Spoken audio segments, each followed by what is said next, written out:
લીમખેડા મામલેદાર કચેરી ખાતે ટોકનના 20 રૂપિયા લેવા મામલો બનાસ ગૌરવ ન્યૂઝ ચેનલમાં અહેવાલ પ્રસિદ્ધ થતા મામલતદાર આવ્યા એક્શનમાં।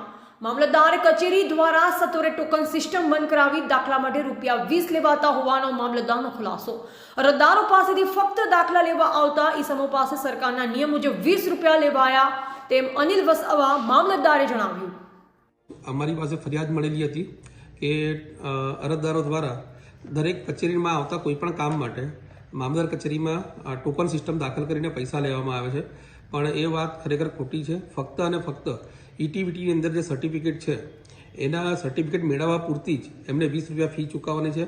અધર કચેરીમાં એમની અરજીના કામે તપાસ માટે આવ્યા હોય અથવા તો કોઈ અધિકારીને મળવું હોય તો એમાં ફક્ત અને ફક્ત રજિસ્ટરમાં એન્ટ્રી કરવી જરૂરી છે કે જેથી કરીને આપણને ખબર પડે કે ભાઈ કેટલા અરજદારો રોજના કચેરીમાં આવે છે। અને બીજું કે અરજદારોની ફરિયાદ હતી કે ભાઈ ટોકન સિસ્ટમમાં અમે બહાર પણ લાઇનમાં ઉભા રહીએ છીએ અને અંદર પણ લાઇનમાં ઉભા રહીએ છીએ, તો અમે રજિસ્ટરમાં એન્ટ્રી કરવા પૂરતી એમની ત્યાં આગળ લાઇન જરૂરી છે। બાકી અંદર જનસેવા કેન્દ્રમાં ગયા પછી એ જે તે કન્સલ્ટ ડેપ્યુટી મામલતદારને અરજી સ્વીકારી અને ત્યાં જ ટોકનની રકમ સ્વીકારવામાં આવશે, જે સરકાર દ્વારા માન્ય કરેલી છે કે જનસેવાના દાખલામાં 20 રૂપિયા લેવાના છે તો એ 20 રૂપિયાની ફી ત્યાં આગળ જમા કરાવી દેશે।